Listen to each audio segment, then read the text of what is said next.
you in terms of you explained, that you are a proud African, that's your heritage, but you live in the UK. But, if you could give us like a whistle-stop tour, where were you born, where you grew up, what you did before you became a minister? I often say I spent the first half of my life in Nigeria, and then the next half and a bit more here in the UK. So I carry the two in the sense that I've had a very deep sort of experience of living in Africa and being African, and I've done the same here. So I would say spent the early part of my life. I think I came here after I graduated, after my first degree. So that's sort of my journey. And, so I cherish both experiences. They make me who I am in that sense. I don't feel that I have to choose either of them. It's the combination of all of those experiences that has defined me as a person, and I'm grateful for that. Before I went into ministry, most of my working life would have been as a public servant, civil servant. I worked in City Hall under two different mayors. So under Ken Livingston, I worked as a business sort of manager, largely doing business plan, performance management, like that. But then when Boris came in, I was moved and then appointed as the head of public and community engagement, doing more sort of external affairs relations on that, Boris working closely to himself and some of his team. So before coming into ministry, I was a public servant or civil servant. Some people prefer to use that term, but then left in 2016 and came into full-time ministry. Interesting. So you left just before what we call the Boris time in national politics.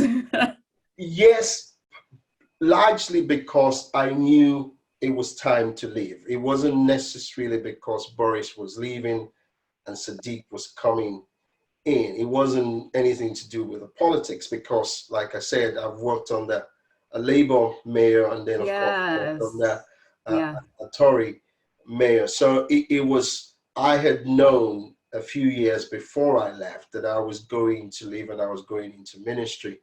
And even though I tried a couple of times to leave, I did not sense the sort of release that it was the time to do it. So as time went on and during the course of prayer, it became clear to me that the timing made sense for it to be just as one majority was finishing.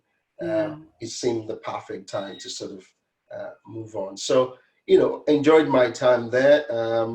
Lots of experiences, and both good and bad in that sense. But yeah, so that's what I did before becoming a full-time minister, as they call it, full-time minister. Yes. I know you're really passionate about, young people, but people in the professions in general, about having a purpose in their chosen field. And so I have a few questions about that, but I'll park them to the end, because we'll kind of take a kind of evolutionary approach to this interview.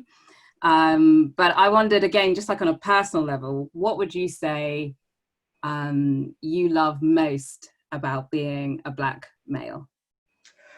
I think it's the culture. I mean, like I said, I spent the first half of my life in Nigeria, and most Africans will tell you this.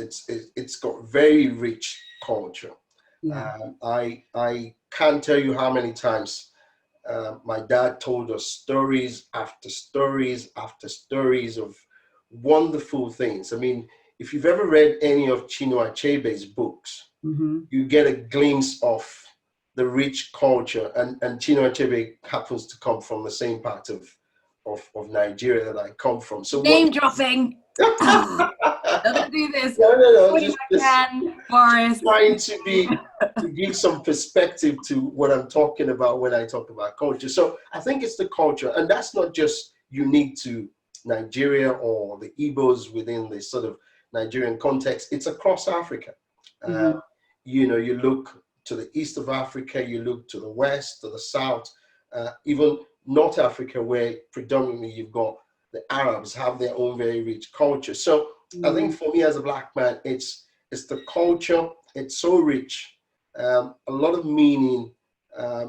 Africans are known for their proverbs. All those things enrich you. There's a lot of wisdom in the stories you hear and the meaning within them. Even the names are so powerful, So for me, that is something I love about being a black person, because it tells me a lot of stories. Just I hear somebody's name, I can picture where perhaps they've come from and what could have led to the name. So that richness of culture is something that I'm very proud of.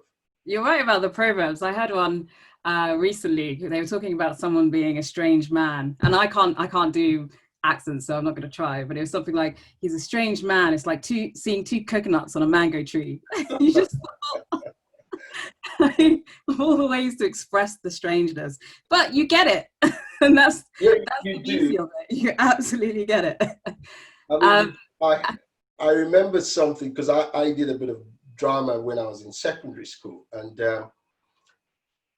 when there's a particular one I remember, every now and again I still say it, and I laugh, and it talks about that somebody's eyes were so red that you could use it to cook pepper soup. I mean, you just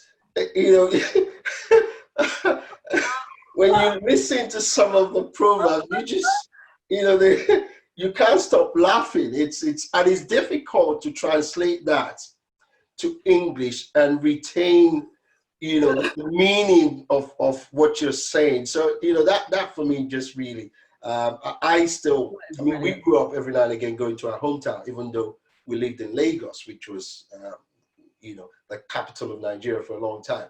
And I would enjoy sitting down in the sort of village meetings just to listen to the debate and the conversations and the stories and all that. Really, I still enjoy, even now when I go back to Nigeria and go to my hometown, I still go to those meetings, because there's a lot of history there. There's a lot of sort of culture you get from it.